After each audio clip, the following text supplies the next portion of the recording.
Thank you for watching this video. Please help us keep the show alive by liking and sharing this video and by subscribing to the show and making sure the notification button is switched on. For those of you who can help a little bit more, there's a Patreon link down below where you can contribute whatever you can.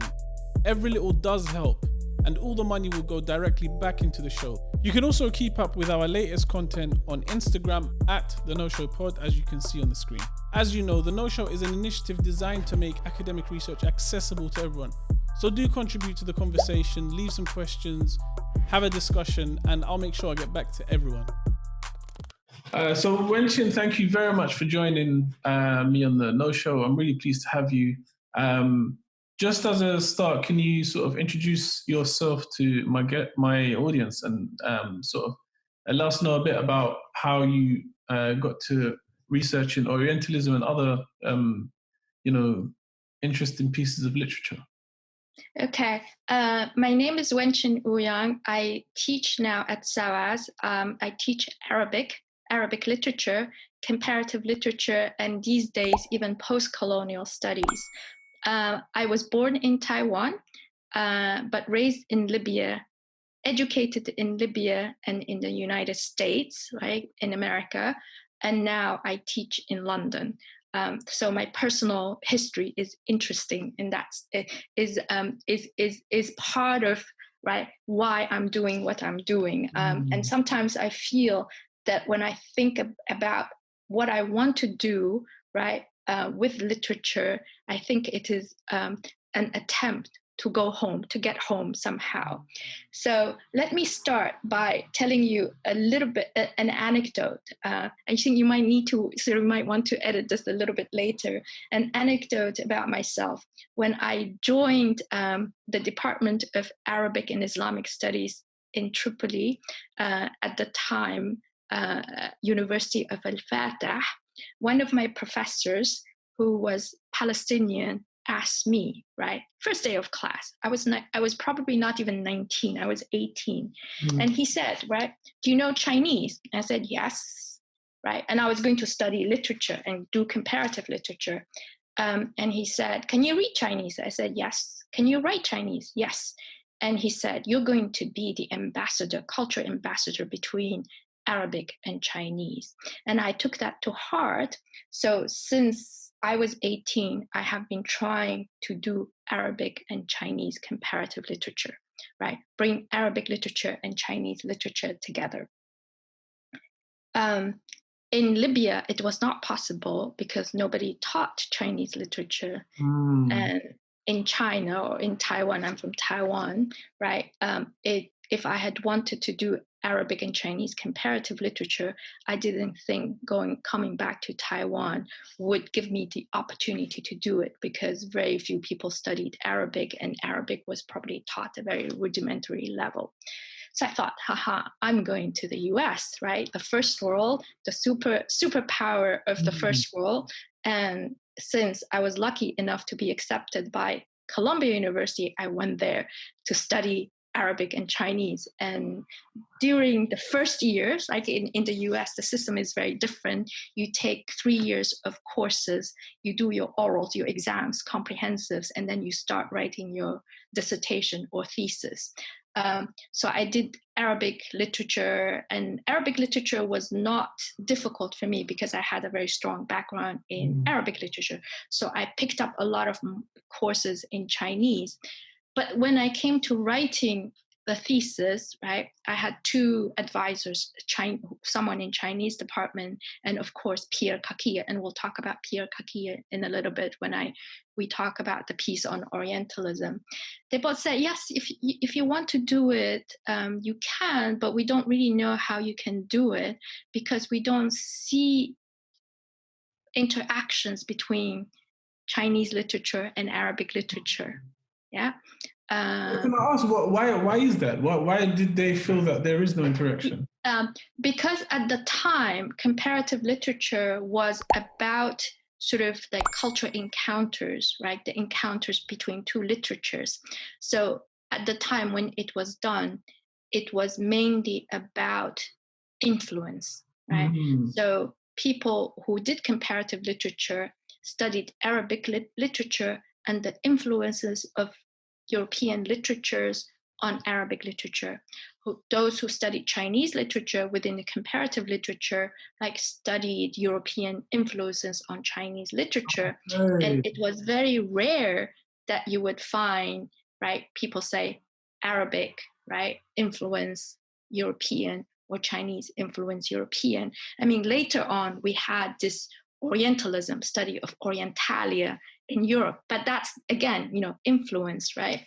And so, and sort of like at the time, comparative studies were primarily about the modern period, right?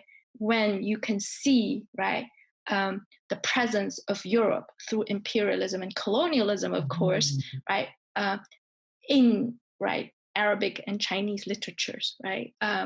So, and sort of like, sort of my Chinese professor at the time said, but also the more practical question is going to be, who is going to supervise your dissertation or your thesis?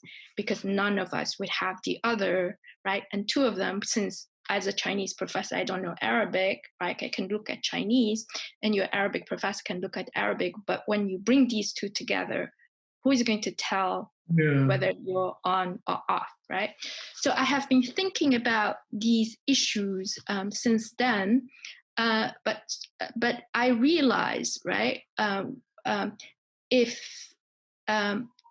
even if we want to think of culture encounter or intercultural dialogue as the most important thing behind, let's say, comparative literature, right?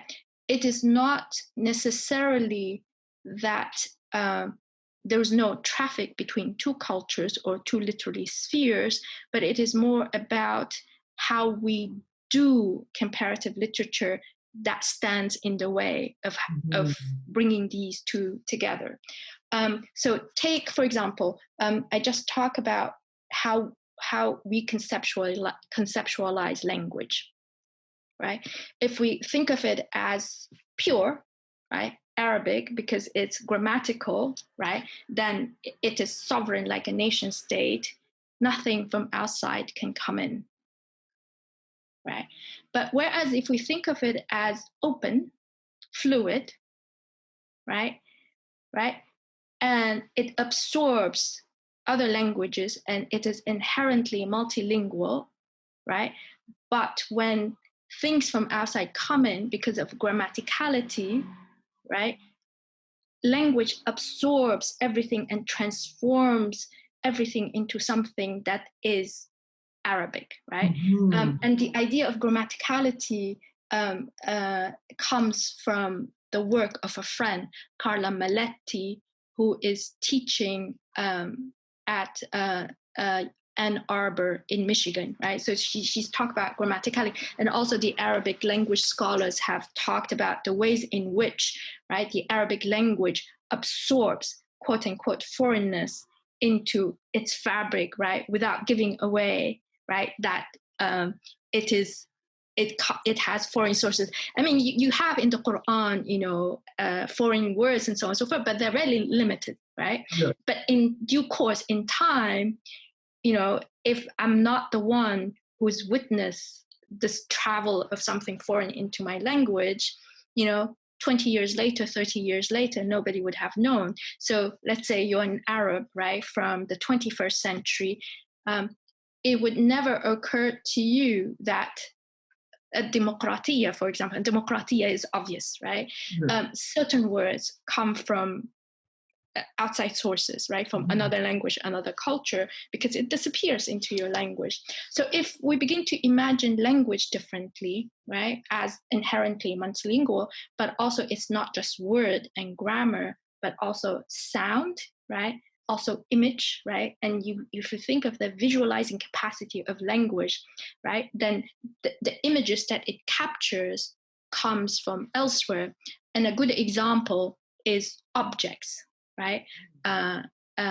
Objects in literary text, right? So if you see coffee, right, in your text, it is after the 16th century, right? You can even name it. And if you see coffee in a Taiwanese text, right away, aha, right? Where does coffee come from, right? And when did they come into Taiwan? So you're beginning to see the presence of the world, let's call it the world, in your very local context, right? So you have these things, and the other one is embodiment, right? The body language itself, right? So if you begin to think of language differently, right, then you can see how the world comes together in one language that you call Arabic or Chinese. So this is one way of thinking about it, right? And the other sort of like major conceptual category that stands in our way is how we conceptualize the nation state as our community, right? And we imagine it as sovereign with borders, right? And forgetting that the nation state was created very recently in the 19th century, for example, and it becomes this edifice, this structure that define however we think about the world, right? So we think about the world as made up of nation state, of sovereign borders, right? And you can't cross these borders, right? And in order for you to be global or international, you have to travel from out of your nation state. And nation states are often imagined as monolingual. Right? Egypt is Arab country, right? So its official language is Arabic, and its literally production is in Arabic. So for an Egyptian work of literature to travel outside of Egypt, it has to go through the means of translation, right? From Arabic into French, so the work can travel to Paris, or into English, so it can travel to London or New York, right? And this is the paradigm, right, that informs how we do word literature. So word literature is defined as national literature that travels to the international arena, which is really Western Europe and North America, through translation, right? From a third world language into French or English, right? So these are sort of like the conceptual blocks, right? That makes us always think of travel in this particular way, right? As something that has to be sanctioned by something else. Right? So these are the conceptual problems that give us trouble when we try to move beyond the kind of comparative literature or word literature that people have been doing, right? So how do you move beyond that, right? So can I sort of interject and ask, how much of that do you think is purely down to sort of a colonial view of language and a colonial view of literature in general?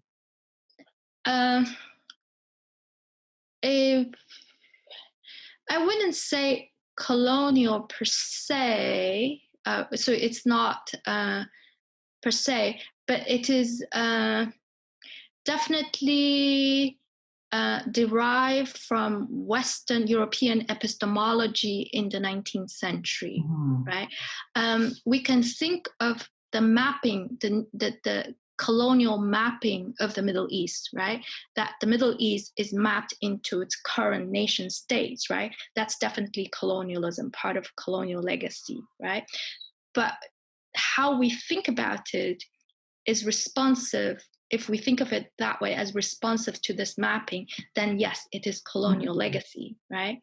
But in a way, we have a past that allows us to move beyond this colonial legacy, if that makes sense to you, right? Because the Middle East was operated very differently, and the relations between, let's say, the Middle East, and Middle East itself is a colonial category, right? It's an Orientalist category. The Far East is another Orientalist category, right? If you're Arab, you didn't think of the Middle East as Middle East. We thought of our region as Sham, al-Iraq, right? Masr, but Masr is not today's nation state, al-Maghrib, right? These are broadly the regions that we think of, but also people traveled freely, right? From one city to another one block geographical, right, vaguely, not necessarily vaguely, right, sort of like map regions to another, right, without needing sort of like without checkpoints or needing permissions or needing visas, right? So a Moroccan traveler, and Moroccans have written extensively on travels to the east, right? They just traveled to the east and made it all the way to like Ibn Battuta in the 14th century, 13th, all the way to China, right? Crossing all the Muslim lands and so on and so forth. So, we have the past, right, to allow us to transcend how we conceptualize community, but not just community, because nation states becomes a conceptual category that you lock everything into it, right? So Egyptian, what is Egyptian? It's Egyptian, right? Yes, in the Arab world say, Arab as well. But, if you listen to Egyptians, a lot of them will say, no, we're not Arabs, we're Egyptians, yeah? Right, so it's that nation state that becomes the framework of how you think of yourself spatially and temporally, right? Temporality, yeah.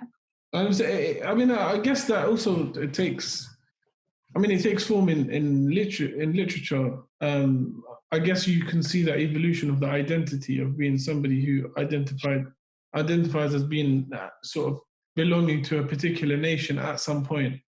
Yes, yeah, and this is what's happening, right? So, in a sense, instead of in a sense of saying, okay, Moroccan writing, right? How do you study Moroccan writing, right? And what's the history of, and we're thinking about Morocco as a nation state, right? So what you do is you focus of the literary products that are produced within the borders of the nation state, right? But if you use the example of how the Arab authors travel around the Arab countries and travels in Europe and so on and so forth, right? There's so much dialogue going on, right? Between, let's say, Moroccan writers, Tunisian writers, Algerian writers, Libyan writers, Egyptian, all the Arab writers from all around the Arab countries or Arab nation states, but also around the world. Adonis has traveled to China, for example. He's been having dialogues with the Chinese, right? His works have been translated in Chinese. And of course, he speaks French, right? And he travels to French. He traveled everywhere. So there's part of it, right? His writing cannot be contained, right, by, let's say, him as a Syrian, right? A Syrian nation state. This is what I'm talking about. So when you study literature within the national paradigm, what you lose sight of is its connections to the rest of the world, its dialogues with the rest of the world. What's really interesting to me is there's a couple of things I want to ask, but since we're on this topic, let's continue with this idea. In particular, I want to ask about sort of how influential was the work of Orientalism, and so you can get into the work that you guys have done, the case study on Orientalism, but how influential was Orientalism as a piece of work on shedding light on how sort of the dichotomy between like the Oriental world and the Western world? So I went to Columbia University in 1982, right? And Orientalism was published in 1978, right? And Edward Said was a professor of English literature there. But when I arrived, he was the chair of the comparative literature program, a committee. So I had my first meeting with the professor was with him, right? Oh, wow. Comparative literature. Oh, right? wow. But eventually sort of like abandoned him. And years later when we met, I had a colleague who said, "Oh, Professor Said, I studied with you." And I was like, I sheepishly said, "Professor Said, I didn't take any courses with you." And he looked at me, he said, "I know." So it was very influential because as a naive, let's say, student coming from Libya, right, it opened my eyes to the ways in which a literary text is grounded in a complex relationship with its, let's call it, its lived experience, right? In a sense, it's worldliness. It's part of a bigger world. It doesn't just create this romantic, beautiful world out of the ugliness, right? Shedding the ugliness of the world, but everything comes into it. But more importantly, it is informed by not just the text power relationships with other texts, but also the author's power relations with around it. And probably the best person who put it very well is Pierre Bourdieu, sociologist of literature. He says it's sort of like there's a field of cultural production, right, as a field. So literary production would be part of this field of cultural production, but this one is surrounded by a power field, right? The power field includes political authority, financial powers, social powers, symbolic powers, and so on and so forth, right? And the field of cultural production is, by definition, by necessity, subordinate to this power field, but it doesn't mean that individuals, authors, or artists, or producers of culture have no power whatsoever. They can position themselves in such a way so as to open up this power field and allows them to be creative, original, and to also respond to the power field, right? So he talks about agency. And I think what's missing in Edward Said's Orientalism is this space for agency, right? So Orientalism comes as much more total, right? It's a body of knowledge produced by the Orient in the West through the disciplines in the West, right? And for the consumption of the West, right? And it becomes a discourse about the Orient, right? Right? And more importantly, Said says, right? And this is also informed by the West will to dominate the Orient, right? And it's been how many years? I can't remember. I can't count. I'm not very good. It's been at least 40 years, no? 40 years since it was first published. And there has been a lot more research on Orientalism, right? About this category of knowledge produced in the West and through the disciplines of the West, right? And what we're beginning, to see is really, to think of word literature in a good way is really the circulation of people and knowledge, right, across languages and cultures, and in this case even religions, right? So that what you get is Orientalism as an international collaboration on producing knowledge about Islam and the East and the Orient. So that there's and also what the recent research sort of opens up is this possibility of the Orientalist to take different positions, right? So not all Orientalists are part of the machinery of empire. And I think Edward Said sort of like acknowledged that in his later book, Culture and Imperialism. Yeah. And he says, if we think of culture as a site, right, of opposition and resistance, right, what's happening, right, in probably 1990s was the collaboration among what he called metropolitan intellectuals. And these included, right, Americans, Europeans, but also, and in his particular case study would be the Arab intellectuals, right, who have the mastery of European languages, but European epistemologies, right? And so that they can contribute, right, to fashioning knowledge about the East in a different way, but also resist, right, what he would call hegemony of European epistemology in a much more effective way. Mm-hmm. Right? So now that you've sort of have been working on comparative literature in between these different worlds for quite some time, we discussed earlier before we started recording the podcast a bit about how now your comparison is between sort of Chinese literature and Arabic literature. So tell me a bit more about that, and where what are the sort of relationships between the two?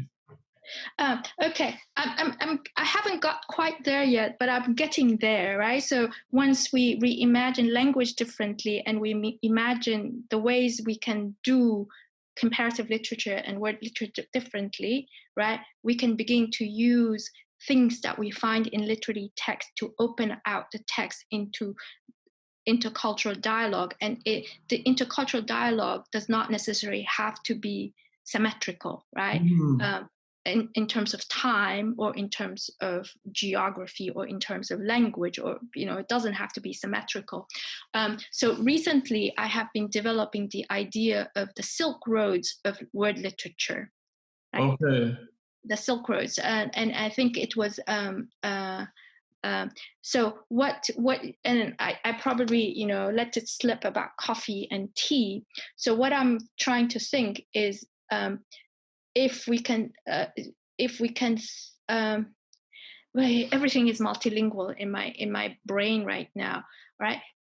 So using the model of word literature, but instead of focusing on texts, literary works themselves, traveling through translation, what if we shift our sight to things, right?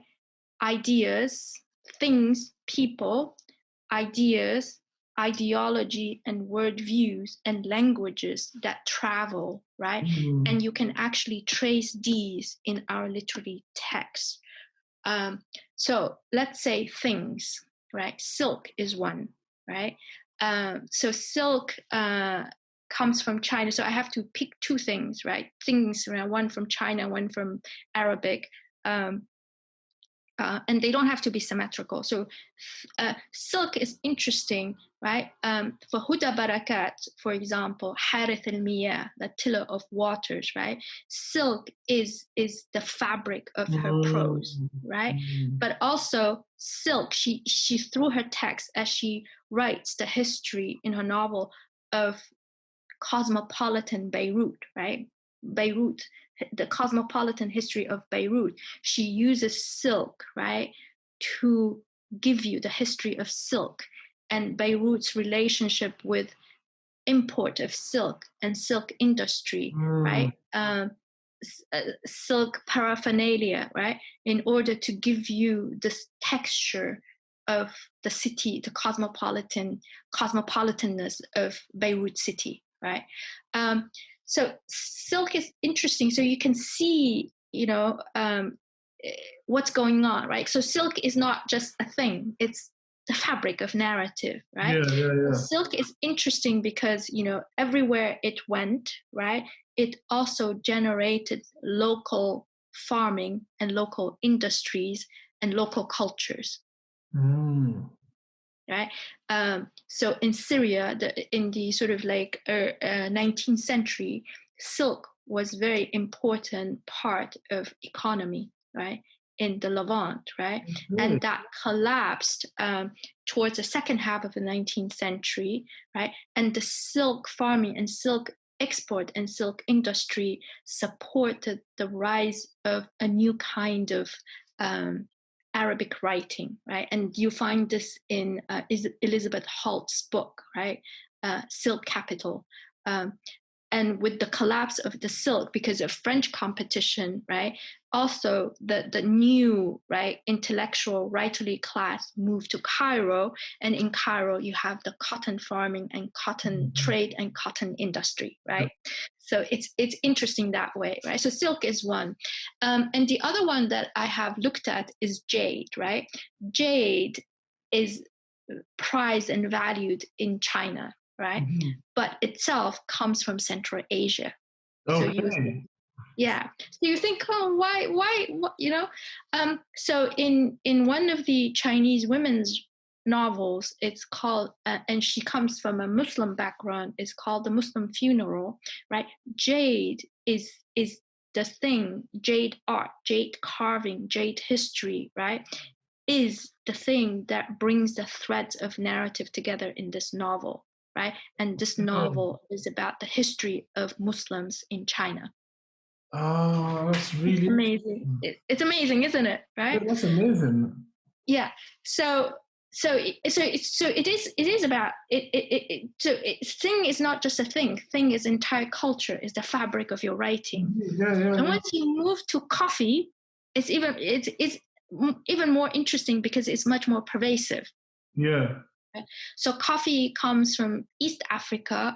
It traveled around the world through Yemen, right? Mocha, and then from Yemen to Mecca to Istanbul, and then right away to Europe, right?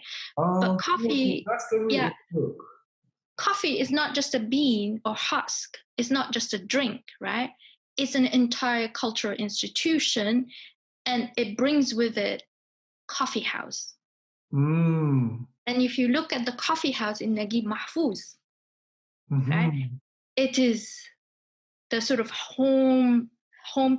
It is the place. It is the public sphere where the nation is born, Mm. right? That's really And as you interesting. travel, yeah, as you travel, you travel with coffee. Coffee means something in Arabic writing. Coffee means another thing in European writing, and coffee means different things in Japanese writing and in Taiwanese writing. So you can establish how coffee, right, itself link the world, and colonialism is a huge part of it, of course, but also how you diversify and produce different cultures, cultural expressions, and cultural sort of institutions and rights of consumption. Right, that's Mhm. important. It's not just about roasting your coffee beans. Taiwanese not pride themselves; they're the best, roasters of coffee Mhm. beans, and so on and so forth. Right, and then you bring tea. Right, so coffee from the Middle East, tea from China, and then you realize that wait a second, right? Tea does pretty much the same thing, but tea in Japanese writing is also like silk in Huda Barakat's text, the very fabric of language and literary text, right? And Japanese tea houses and tea ceremonies are world famous. Right? We Chinese who produce tea, we don't even do that, right? Mm. Um, but the Chinese intellectuals, right, like Mahfouz and his cohorts, right, met in tea houses, talked about their work in tea houses, and spent their time writing in tea houses, right? And the tea houses travel from China through Central Asia all the way to like Azerbaijan, right? So in Mm. Central Asia, you have the chai khane. And when I was in Kazakhstan, someone actually told me, well, actually, the coffee house was modeled on the tea house. Wow. Okay. So All right. it was sort of a development that came after. Yeah, so but it's interesting that tea. So coffee started earlier in the Middle East, and tea came in later, right? But in sort of like in Central Asia, you have the tea houses. So I don't know because Mm. Turkey is one of the earliest places for that had tea houses, right? Yeah. So I mean, I don't know. I'm still finding out about this research, whether there's true. But you can see tea houses are the same as coffee houses. Tea house. Tea was introduced in England through the coffee house, Mhm. right, in England, but it functions differently elsewhere. But a coffee house is not in Europe. It's not just a coffee house. It's also a place where you can go and sit, right, and have dessert and have food. In the Middle East is the same. And if you read Orhan Pamuk's novel My Name is Red, um, coffee house is where men sit knee to knee doing God knows what, Yeah. right? So there was an attempt at banning coffee houses, right? In Mecca and in Istanbul. That's And right, in yeah. Naguib Mahfouz's coffee house, man, too many things go on, right? You Mm. can sell your body parts in the coffee house, right? You drink alcohol, you smoke drugs, right? In coffee houses. So, you know, it's so that's what, so that these are the things, right? So once you begin to think about it, but coffee is so much part of our language, right? Again, tea and coffee is so much part of our language that we don't think of it as foreign, whether you think of it in English Yeah, or in that's right. Arabic That's right. or Chinese, right? It's not foreign, right? The most interesting thing I found was an entire anthology of poems on atay, which is tea in Moroccan, Mm. in Morocco. There's a Wow. collection of poetry all about tea. That's really interesting, and I mean, but I mean, it's become. I mean, the Moroccans have sort of have their own now. Yes. Identify with tea in a particular way. Yeah. So Totally. that's the same concept of sort of something coming in from another country, but then through the use of language or culture, sort of merges into society, but merges into everyday life. Yeah, and this is what I did when I did the case study on Orientalism in Taha Hussein's Orientalism, right? And basically Taha Hussein, right, picked up, right, certain ideas from, let's say, European Orientalism. I can think of two in particular.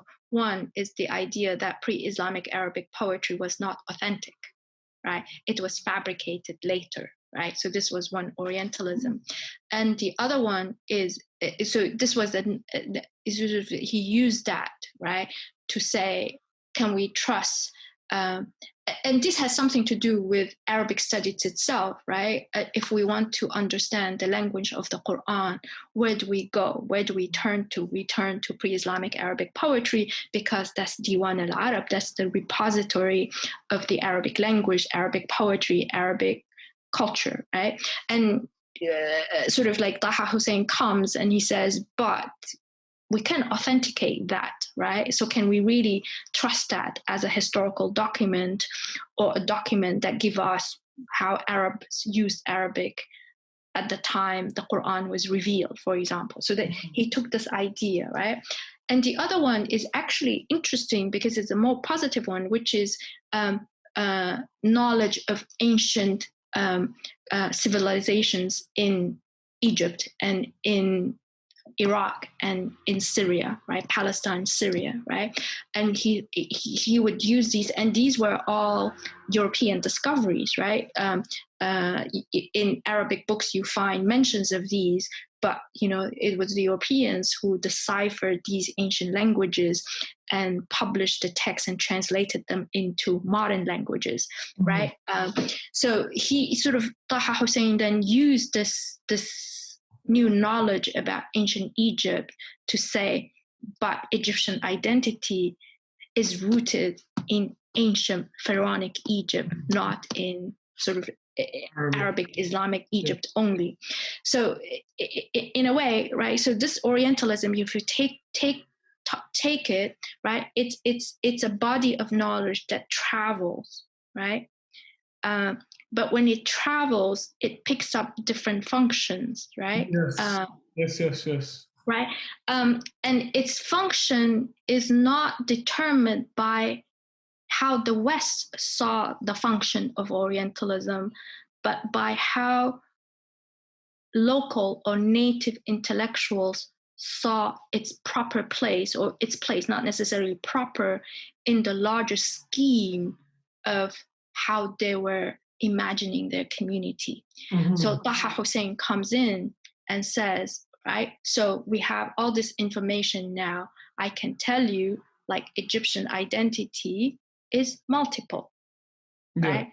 It's Egyptian, it's Arabic, Islamic, but it's also pharaonic.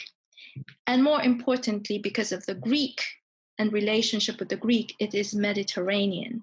So basically, right, if we are going to continue to be rooted in this I call it cosmopolitan identity, then we need all the languages of these regions in the past and at present, right? So we need to learn Latin, we need to learn Greek, we need to learn Arabic, we need to learn French, we need to learn English, right? And pretty soon, he's going to say we need to learn Pharaonic as well. And I think he probably said it would be best if we could, right? So it is about that, right?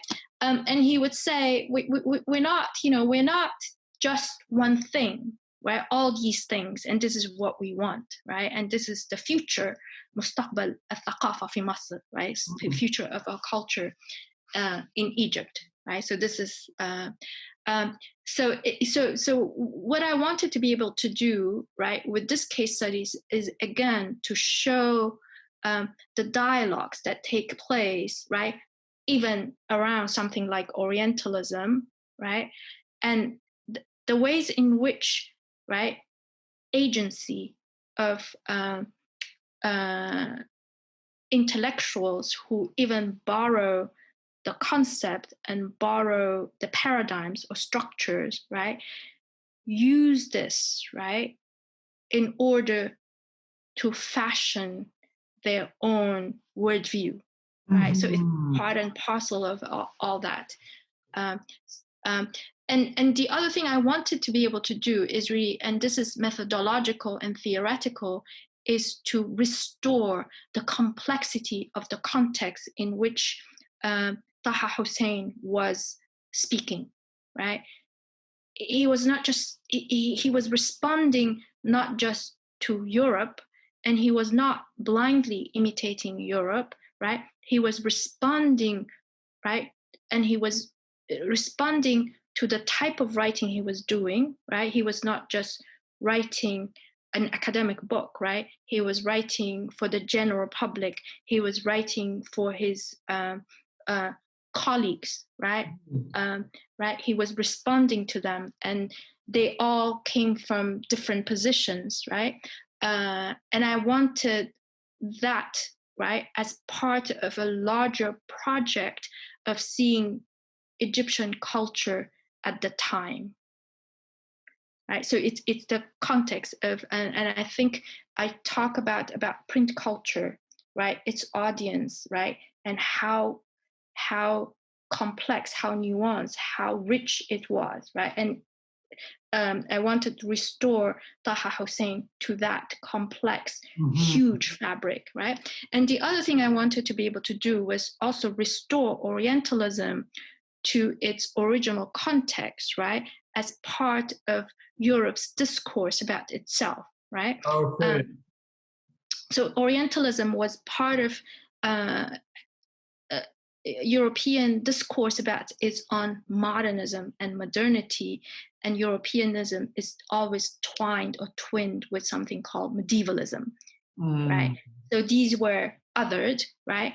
And European modernism would go back to the classical heritage and say, classics, right? Our classical heritage is the root of our modernism, of our modernity, right? So in a sense, I wanted that to be much clearer, right? Yeah. It's not just targeted against the Middle East to say, you're the other, you're the enemy, or whatever. It's not just part of that. It's part of larger vision of modern Europe.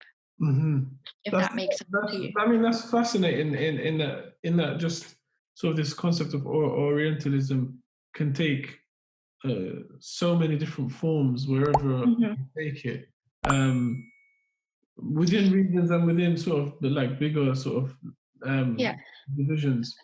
Yeah, but it's very important for me to be able to say that I don't want that to deny that, you know, part of Orientalism, that some of it was also part of the colonial machinery, right? I don't want to say, I think that remains a part of it, right? Yeah, whatever Said identified remained a part of it, but not all Orientalism was that. Most definitely. Thank you for watching this video. Please help us keep the show alive by liking and sharing this video, and by subscribing to the show and making sure the notification button is switched on. For those of you who can help a little bit more, there's a Patreon link down below where you can contribute whatever you can. Every little does help, and all the money will go directly back into the show. You can also keep up with our latest content on Instagram at The No Show Pod, as you can see on the screen. As you know, The No Show is an initiative designed to make academic research accessible to everyone. So do contribute to the conversation, leave some questions, have a discussion, and I'll make sure I get back to everyone.